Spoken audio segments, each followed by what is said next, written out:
there are some to watch out for. So like the kid who was a football star, let's say, and came into me and said, "Well, I want to write about football because that's my whole life." And I would say, "Well, okay, but what about being a football? What challenged, what made you vulnerable? What did you do for your teammates? What really makes you tick? Because it can't just be about writing about football." Or I had a kid who said, "Oh, I want to write about my travel this summer. I went to Poland."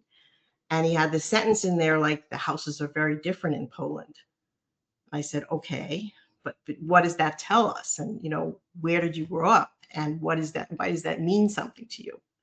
So, so in a way, there are some people who say don't write about boring topics, but at the same time, that kid who did end up writing about football, and he ended up like exploring how his mom was a college athlete and his dad had no interest in sports, and didn't care very much about, he couldn't understand all these terms his kid was using about the plays he made.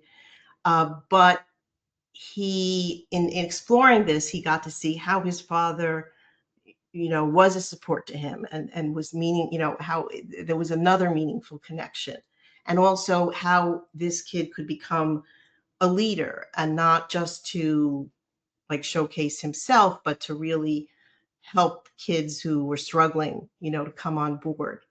And so, you want to create a kind of narrative that's powerful. And there are no off limit topics. I would say trying to stay away from like climate change or, the state of the world is very hard, I think, to write about, because it's so broad.